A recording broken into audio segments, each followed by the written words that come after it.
Well, thank you very much, and that was a great honor. I appreciate it very much, Mr. President. Mr. General, Mr. President, great General, great President, thank you very much.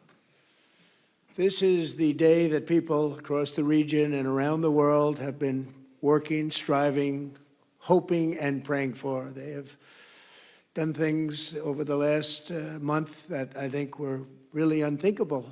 Nobody thought this could happen. With the historic agreement we've just signed, those prayers of millions have finally been answered. As you know, the hostages have been returned, and further work goes on having to do with the, sadly to say, bodies. Together we've achieved what everybody said was impossible. At long last, we have peace in the Middle East, and it's a very simple expression, peace in the Middle East, and we've heard it for many years, but nobody thought it could ever get there, and now we're there. I want to congratulate everybody sitting in these first few rows and standing behind me. I don't know why they chose to stand, but I promise I'll make it short, okay? We are not going to keep you standing for long. These are great leaders. After years of suffering and bloodshed, the war in Gaza is over. Humanitarian aid is now pouring in, including hundreds of truckloads of food, medical equipment, and other supplies, much of it paid for by people in this room. Civilians are returning to their homes. The hostages are reuniting. I mean, it's beautiful. I'm just watching it backstage. The level of love and sorrow, I've never seen anything like it. It's amazing when you see they haven't seen their mother, their father. They haven't seen them in such a long time, and they lived in a tunnel, a very little tunnel, very deep, and the level of love is just incredible. It's a beautiful thing to see. It's, in one sense, it's so horrible that it could have taken place, but in another sense, it's so beautiful to see a new and beautiful day is rising, and now the rebuilding begins. The rebuilding is maybe going to be the easiest part. I think we've done a lot of the hardest part, because the rest comes together. We all know how to rebuild, and we know how to build better than anybody in the world. I want to express my tremendous gratitude to the Arab and Muslim nations who helped make this incredible breakthrough possible. And you really did.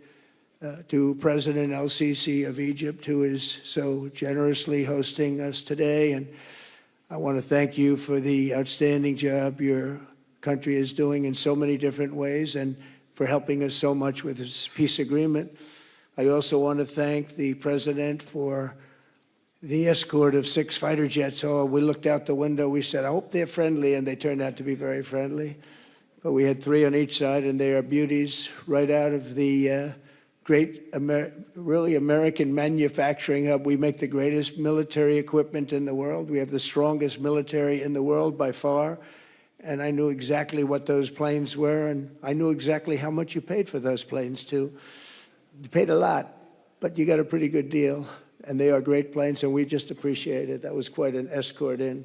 That was very impressive.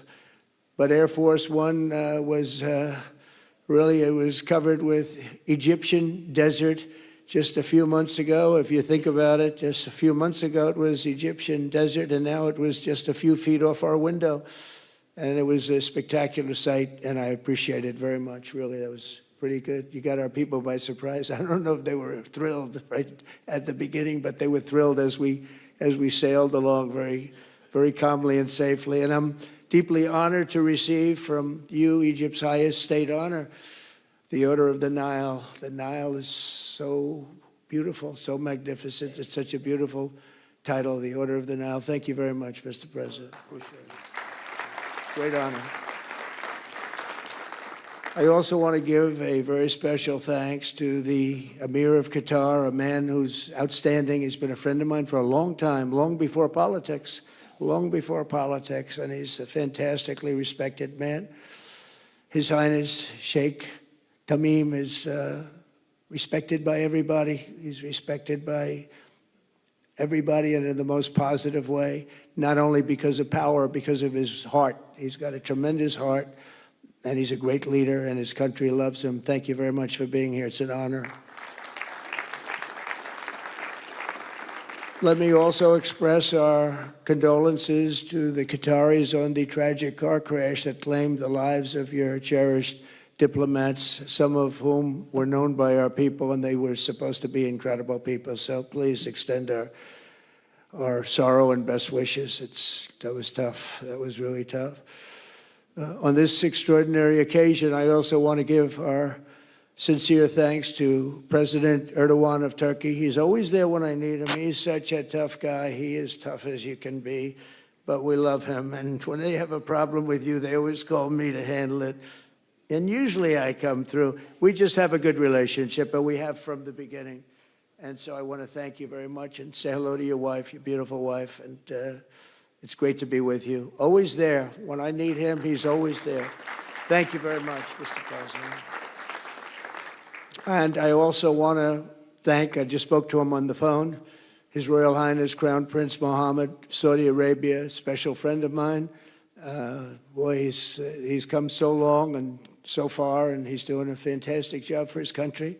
And I want to just thank him. And, His Highness Sheikh Mohammed of the United Arab Emirates is here. Where? He's here someplace. Well, oh, he's not here. But he's here in spirit, I can tell you that. And he's been another one. He's been absolutely incredible, and we appreciate it very much.